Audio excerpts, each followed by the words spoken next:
अरे भाग्यवान, मेरे जूते कहाँ रखे हैं? मुझे बाहर जाने में देर हो रही है।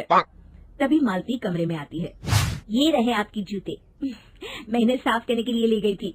अरे वाह, तुम कितनी समझदार हो। मेरे बिना कुछ कहे ही सारे काम कर देती हो।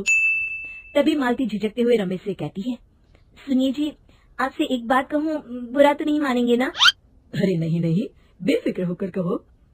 शादी से पहले मैं अपने मायके में नौकरी करती थी। मैं चाहती हूँ कि अब मैं फिर से नौकरी करना शुरू कर दूं। वैसे भी सारा दिन घर में बोर हो जाती हूँ। देखो मालती, तुम्हारे नौकरी करने से मुझे कोई एतराज नहीं है, लेकिन तुम्हें एक बात बता दूं, हमारे खानदान में आज तक कभी किसी औरत ने नौकरी नहीं की। फिर भी एक बार तुम माँ से पूछ कर देखो, अगर वो तुम्हें नौकरी करने की इजाजत दे देती है तो अच्छी बात है। रमेश वहाँ से चला जाता है। फिर उसी शाम मालती अपनी सास के पैर दबा रही होती है।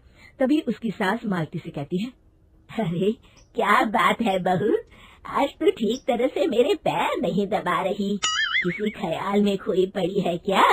मैं भी तो जानूं आखिर बात क्या है। दरअसल वो माँ जी। अरे हाँ हाँ बोलो, इतना सोच क्यों रही हो? माँ जी, अगर आप बुरा न माने तो मैं नौकरी करना चाहती हूँ।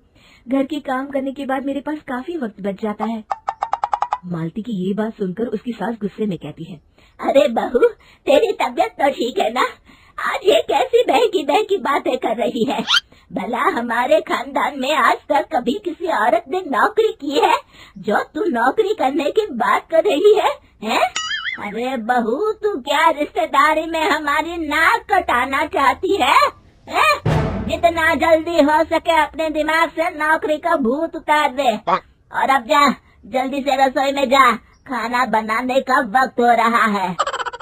मालती मन मार कर खाना पकाने के लिए रसोई घर में चली जाती है। अगले दिन, नमस्ते माँ जी, कैसी हैं आप? अरे आओ आओ दिवाकर बेटा, बैठो, मैं तुम्हारे लिए चाय मंगाती हूँ। बहू, जरा एक कप चाय तो लेती आना। फिर दिवाकर एक फाइल खोलकर मालती की सास के सामने रख देता है। ये देखिए माँ जी, ये है पिछले महीने का हिसाब और ये रहे मुनाफे के रुपए। एक बार हिसाब देख लीजिए और इन कागजों पर अपने दस्तखत कर दीजिए। अरे दिवाकर बेटा, मैंने भला आज तक कभी तेरा हिसाब देखा है जो अब देखूंगी? ला बता, कहाँ दस्तखत करूँ? तभी मालती चाय लेकर वहाँ आ जाती है और अपनी सास को बिना कागजातों को पढ़े इस तरह लापरवाही से दस्तखत करते हुए देखकर हैरान रह जाती है। अच्छा माँ जी, अब मैं चलता हूँ, फैक्ट्री में बहुत काम है। फिर दिवाकर वहाँ से चला जाता है। कुछ दिनों बाद मालती बाजार में कुछ सामान खरीद रही होती है।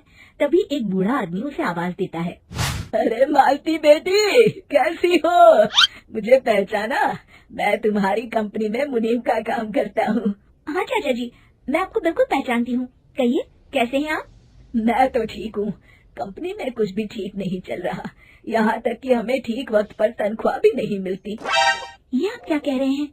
अब क्या बताऊँ, आप लोग तो कभी हिसाब किताब देखने दफ्तर आते नहीं।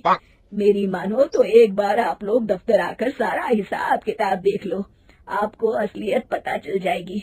अच्छा बेटी, अब मैं चलता हूँ, देर हो रही है। फिर वो बूढ़ा वहाँ से चला जाता है। वहीं दूसरी तरफ मालती घर पहुंचकर अपनी सास को सारी बात बताती है। तभी वहाँ रमेश भी आ जाता है, लेकिन मालती की सास मालती की किसी भी बात पर विश्वास नहीं करती। तभी रमेश कहता है, अरे माँ, बिना आग के कभी धुआं नहीं उठता। जब मालती इतना कह रही है तो हमें एक बार दफ्तर चलकर देख लेना चाहिए। वैसे भी हम लोग काफी दिन से अपने दफ्तर नहीं गए हैं। इस तरह किसी एक आदमी के भरोसे काम छोड़ना मुझे भी ठीक नहीं लगता। अगले दिन वे सभी अपने दफ्तर पहुंचते हैं और सीधे दिवाकर के कैबिन में जाते हैं। अचानक सबको एक साथ देखकर दिवाकर चौंक जाता है। अरे माँ जी, आप सब लोग अचानक यहाँ कैसे आ गए? अगर कुछ काम था तो मुझे एक फोन कर दिया होता, मैं आपके घर आ जाता।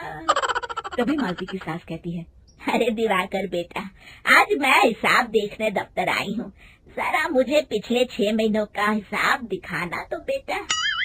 दिवाकर घबराते हुए हिसाब की फाइल मालती की सास को देता है। मालती की सास फाइल लेकर मालती को देती है और कहती है, ले बहू, देख ले हिसाब। मालती फाइल को बड़े गौर से देखती है और अगले ही पल उसे सारी गड़बड़ी समझ में आ जाती है। वो अपनी सास से कहती है, माँ जी, मुनीम चाचा बिल्कुल सही कह रहे थे। हमारी कंपनी में पिछले 6 महीनों में जितना मुनाफा हुआ है, हमें उसका आधा पैसा भी नहीं मिला। यूँ समझ लीजिए कि 1 रुपये में सिर्फ चवन्नी ही हमारे हाथों में आई है। मालती की बातें सुनकर मालती की सास गुस्से से दिवाकर को पूछती है, क्यों दिवाकर, मेरी बहू जो कह रही है वो सच है? दिवाकर समझ जाता है आज उसका भांडा फूट चुका है। वो गिड़गिड़ाते हुए कहता है, मुझे माफ कर दीजिए माँ जी, मैं पैसों के लालच में अंधा हो गया था। अरे वाह दिवाकर, तू तो एक नंबर का चोर निकला। इतने दिनों से मैं तुझ पर आंख बंद करके भरोसा करती रही और तू मुझे ही चुना लगाता रहा। अभी के अभी निकल यहाँ से और दोबारा अपनी शक्ल मत दिखाना। दिवाकर वहाँ से भाग जाता है। मालती की सास मालती को शाबाशी देते हुए कहती है, बहू, आज मैं समझ गई कि पढ़ाई लिखाई हमारी जिंदगी में कितनी जरूरी है। मैं बहुत किस्मत वाली हूँ जो मुझे तुझ जैसी बहू मिली है। शिक्षा, पढ़ाई लिखाई का इस्तेमाल सही जगह करके हम दुनिया में बहुत कुछ बदल सकते हैं।